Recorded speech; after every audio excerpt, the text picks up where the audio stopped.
Hello friends, welcome to my YouTube channel. आज हम लोग कक्षा 7 की संस्कृत की बुक सरस्वती प्रकाशन की पढ़ेंगे, जिसका नाम है सुश्रुति। इसमें हम लोग पहला चैप्टर पढ़ेंगे, अस्माकम राष्ट्रीय प्रतीकानि, हमारे राष्ट्रीय प्रतीक चिन्ह। प्रतीक का मतलब होता है चिन्ह, हमारे राष्ट्रीय चिन्ह। इसके बारे में हम लोग आज पढ़ते हैं। सर्वेषु राष्ट्रेषु राष्ट्रीयवैशिष्ट्ययुक्तानि वस्तूनि प्रतीकरूपेण स्वीक्रियन्ते तत्रैः जनैः। सर्वेषु माने सभी, राष्ट्रेषु माने राष्ट्रों की, राष्ट्रीय वैशिष्ट्य माने राष्ट्रीय विशिष्टता से, युक्तानि माने युक्त, वस्तूनि माने वस्तुएं, प्रतीक रूपेण स्वीक्रियन्ते, स्वीक्रियन्ते माने स्वीकार की गई हैं, तत्रैः जनैः माने वहाँ के लोगों द्वारा। सभी राष्ट्रों की राष्ट्रीय विशिष्टता से युक्त वस्तुएं प्रतीक के रूप में स्वीकार की गई हैं। तेषु प्रतीकेषु तद्राष्ट्रस्य गौरवं चारित्र्यं गुणाश्च प्रतिभा सन्ति। उन प्रतीकों से उस राष्ट्र का गौरव, चरित्र और गुण प्रकाशित होता है। प्रतिभा सन्ति मतलब प्रकाशित होता है। तद्राष्ट्रस्य मतलब उस राष्ट्र का। तान्येव राष्ट्रीय प्रतीकानि निगद्यन्ते, निगद्यन्ते मतलब कहा जाता है। तान्येव मतलब उसे ही राष्ट्रीय प्रतीक कहा जाता है। प्रतीक या तो चिन्ह एक ही बात है, हम ऐसे भी बोल सकते हैं, उसे ही राष्ट्रीय चिन्ह कहा जाता है। अस्माकं राष्ट्रे भारते अपि कतिपयानि प्रतीकानि स्वीकृतानि सन्ति। हमारे राष्ट्र भारत में भी कई प्रतीक स्वीकार किए गए हैं।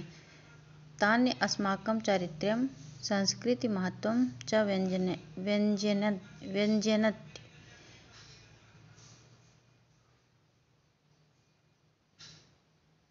वे हमारे चरित्र और संस्कृति के महत्व को प्रकट करते हैं। व्यञ्जयन्ति माने प्रकट करते हैं। आचार्य कहते हैं, रमेशा किम त्वं जानासि अस्माकं राष्ट्रध्वजः कथम अस्ति। क्या तुम जानते हो कि हमारा राष्ट्रीय ध्वज कैसा है। कथम माने कैसा।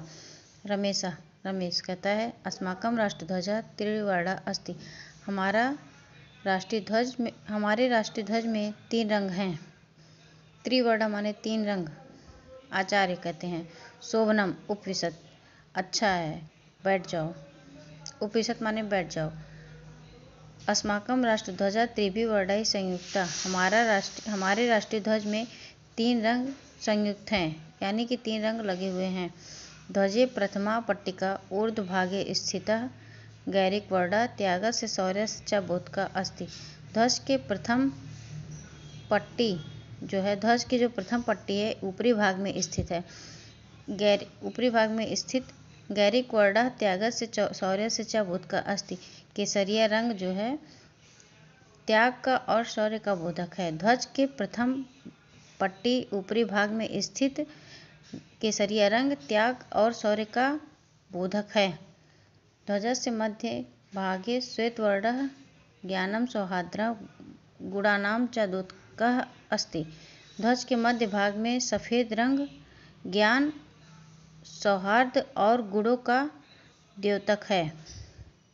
ध्वजस्य अधोभागे हरितवर्णात्मकः सुख समृद्धि विकासानां सूचकः अस्ति। ध्वज का नीचे का भाग हरा रंग सुख समृद्धि और विकास का सूचक है। मोहन गुरो श्वेतवर्णस्य मध्ये अवस्थितम् अशोक चक्रम कस्य प्रतीकम् अस्ति। गुरु श्वेतवर्ण के मध्य भाग में स्थित अशोक चक्र किस चीज का प्रतीक है। अब आचार्य कहते हैं, ध्वजस्य मध्य भागे अवस्थितम् अशोक चक्रम, ध्वज के मध्य भाग में स्थित अशोक चक्र धर्मस्य सत्य अहिंसायाश्च प्रतीकम, धर्म, सत्य और अहिंसा का प्रतीक है।